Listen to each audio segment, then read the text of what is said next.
जय श्री कृष्णा। मैत्रेय मुनि का विदुर को उपदेश। परम ज्ञानी मैत्रेय मुनि हरिद्वार क्षेत्र में निवास करते थे।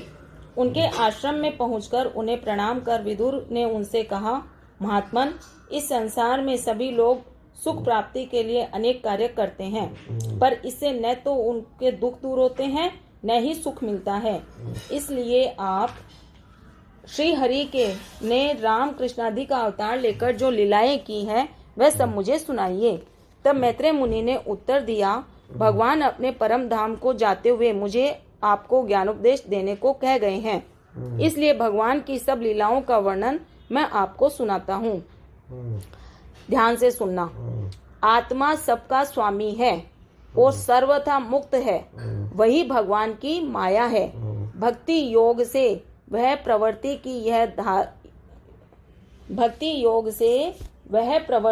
कि यह मेरा शरीर है और मैं ही सब कार्य करने वाला हूँ। श्री हरि चरणों में निश्चल भाव होने से सारे द्वेष नष्ट हो जाते हैं। भगवान की माया के वश होकर ही लोग सुख या दुख का अनुभव करते हैं।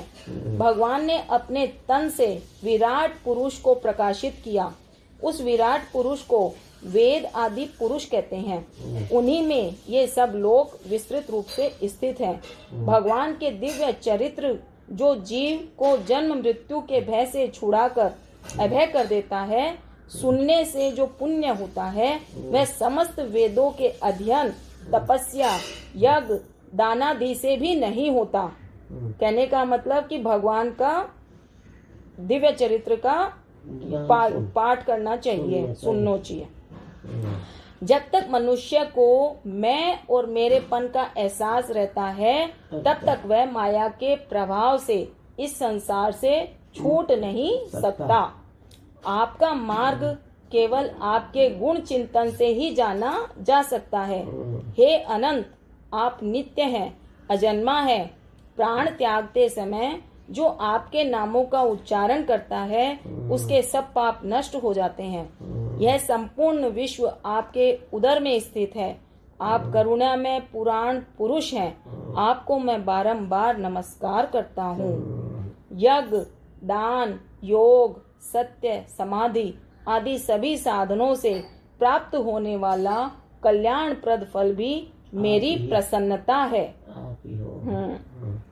सृष्टि के आरंभ में ब्रह्मा जी ने सबसे पहले 5 वृत्तियों तन, मोह, राग, द्वेष और अभिनिवेश की रचना की।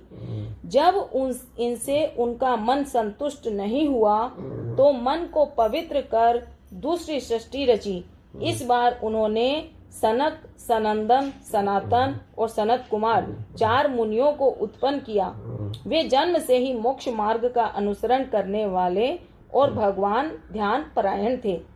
तब ब्रह्मा ने स्वयंभू और शत्रुपा के रूप में एक जोड़ी उत्पन्न की और उनसे कहा कि तुम प्रजा उत्पन्न कर पृथ्वी का पालन करो और यज्ञों द्वारा श्री हरि की आराधना करो।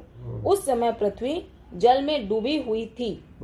ब्रह्मा जी देर तक सोचते रहे कि किस प्रकार पृथ्वी का उद्धार किया जाए। उस समय वराह रूप से भगवान प्रकट हुए और वे अपने दांतों की नोक पर पृथ्वी को धारण कर जल से बाहर ले आए। जब वे जल के भीतर थे तभी हिरण्याक्ष ने उन पर गदा से प्रहार किया, पर भगवान ने उसी समय उसको मार दिया। ब्रह्मा जी और मरीचि आदि ऋषियों ने वराह रूपीधारी भगवान की स्तुति की और चराचर जीव सुख पूर्वक रह सके, इसलिए पृथ्वी को जल पर स्थापित कर दिया।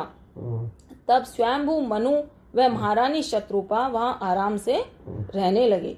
जय श्री कृष्णा।